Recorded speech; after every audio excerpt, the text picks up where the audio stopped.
안녕하세요. 5월 25일 목요일 마이드라에 오신 여러분들을 환영하고 축복합니다.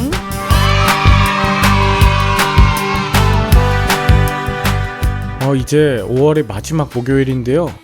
저는 5월 말과 6월 스케줄을 한번 확인해 보았습니다. 이래저래 바쁜 일정들이 예상되어 오늘도 노회의 사회부 모임이 있고요. 특히 6월 중에는 목회 멘토링 컨퍼런스 또 선교적 교회 컨퍼런스에 각각 참석 예정입니다. 그리고 치유상담연구원 목회자 상담학과 졸업식도 있는데요. 이래저래 배운 것 잘 마무리하고 또 새롭게 배우며 도전하기 위해 5월의 마무리를 잘 해야 할 것 같습니다. 그러면 또다시 하나님께서 기쁨으로 가득한 6월을 예비해 주시겠죠? 동시에 마이드라를 통해 하나님의 영으로 충만하실 여러분들을 응원합니다. 오늘 5월의 마무리 그리고 미리 6월을 준비하면서 여러분에게 임하실 하나님의 말씀을 기대합니다. 그럼 오늘도 힘차게 마이드라를 시작해 볼까요? 자, 출발!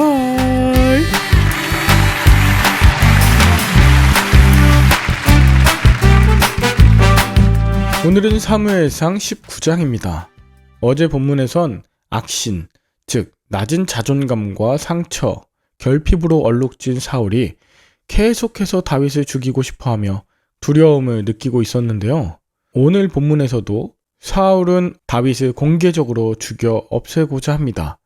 하지만 사울의 아들 요나단이 다윗을 도망가게 한 후에 한편으론 아버지 사울을 설득해서 다윗을 죽이려는 시도를 하지 못하도록 만듭니다.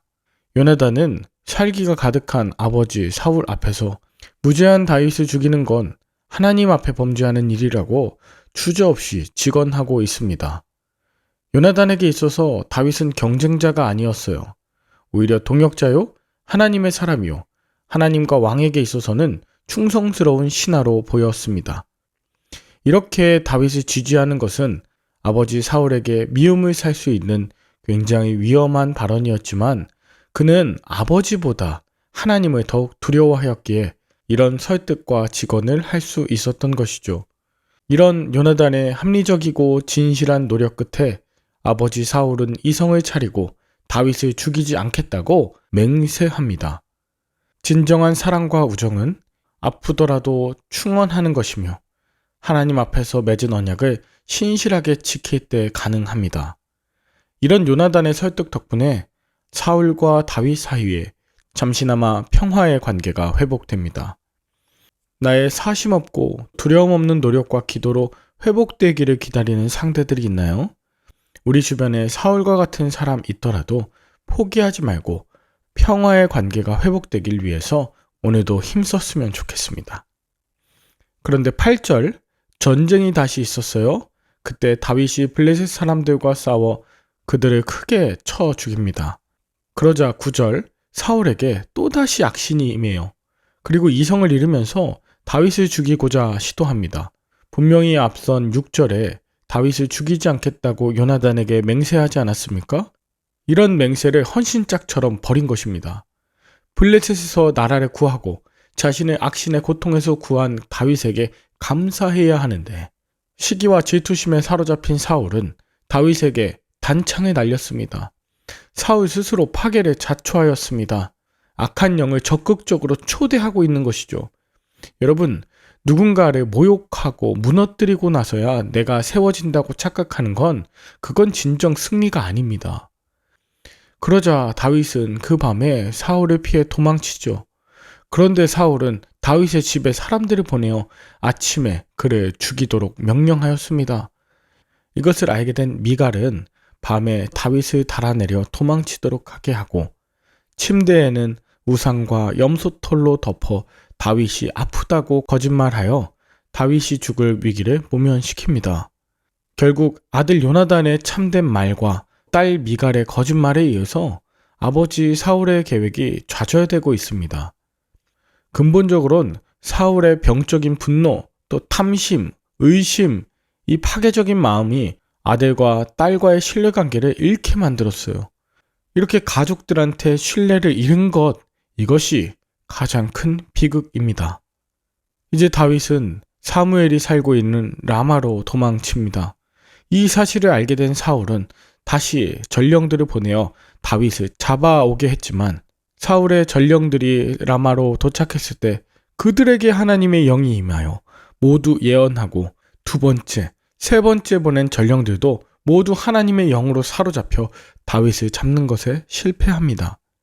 이에 사울은 자신이 직접 다윗을 잡으러 라마 나요스로 갔지만 거기서 하나님의 영이 임하여 하루 밤낮을 옷을 벗고 사무엘 앞에서 예언하고 있죠. 키가 크고 용맹했던 사울이 자기 몸을 제대로 가누지 못한 채 부끄러운 모습으로 옷을 벗고 누워 예언하고 있는 것입니다.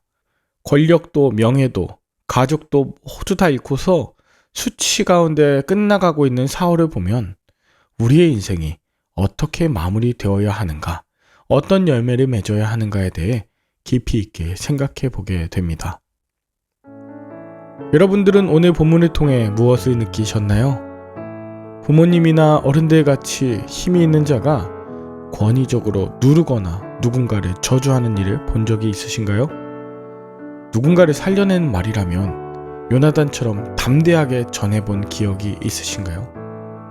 하나님의 방법으로 사람을 보호하며 지켰던 적이 있나요? 저는 오늘 본문 속에서 사울의 아들 요나단 그리고 딸 미갈이 다윗을 살리기 위해서 노력하고 있는 것을 봅니다. 그리고 하나님의 영도 다윗을 돕고 있죠. 그런데 이것은 동시에 이들 모두는 사울을 돕고 있는 겁니다. 사울이 더 이상 망가지지 않도록 다시 한번 어르고 달래고 있는 것이죠. 사울이 다윗을 잡는 일에 몰두하는 원인을 저는 딱 하나, 그 안에 하나님의 사랑이 없어서 그렇다. 하나님의 영이 떠났잖아요. 그런데 더 안타까운 건 이렇게 주변에서 조언하고 염주하고 돕는 손길들을 통해서 또 하나님의 영을 통해서 그가 사랑을 받고 있고 본연의 역할을 잘 감당하길 기대하는데 그걸 스스로 거절한다는 것이 너무 안타까운 거예요. 모두가 사울을 피해 떠나고 도망치고 그를 속이고 있는 그때에도 하나님의 영이 그에게 임하여 예언한다고 하는 것을 보면서 사울이 굉장히 외롭고 또 불쌍하고 한편 안타까워지는 거죠. 오늘 주변에 사울과 같은 자 있습니까? 혹은 내가 사울과 같이 사랑이 필요하다 한다면 오늘 하나님의 영이 부어짐으로 하나님의 행하신 일을 증거하는 입술 되시길 축복해요. 더 나이가 들어가고 더 외로워지기 전에 축복하는 입술, 또 예언하는 입술들 다 될 수 있기를 마음 다해 축복합니다. 함께 기도할까요? 하나님 아버지, 지금 이 자리에 인정받지 못하고 또 사랑받지 못해 다른 일을 짓밟고 자신의 존재감을 확인하는 사울들이 있습니까? 가족들과의 신뢰관계가 무너지고 아픔 주며 상처받는 이들 있습니까? 다윗과 같이 죽음의 고비를 넘어 도망치며 두려움 가운데 있는 자 있습니까? 하나님의 영을 부어 주시옵소서. 하나님의 크고 기이한 일을 선포하게 하시고 하나님의 살아계심 가운데 서로 사랑하며 살려내는 말들아 식구들 다 되도록 축복하여 주시옵소서. 예수님의 이름으로 기도합니다. 아멘. 오늘도 좋은 하루 되시길 바라며 저는 내일 다시 찾아뵙도록 하겠습니다. 샬롬.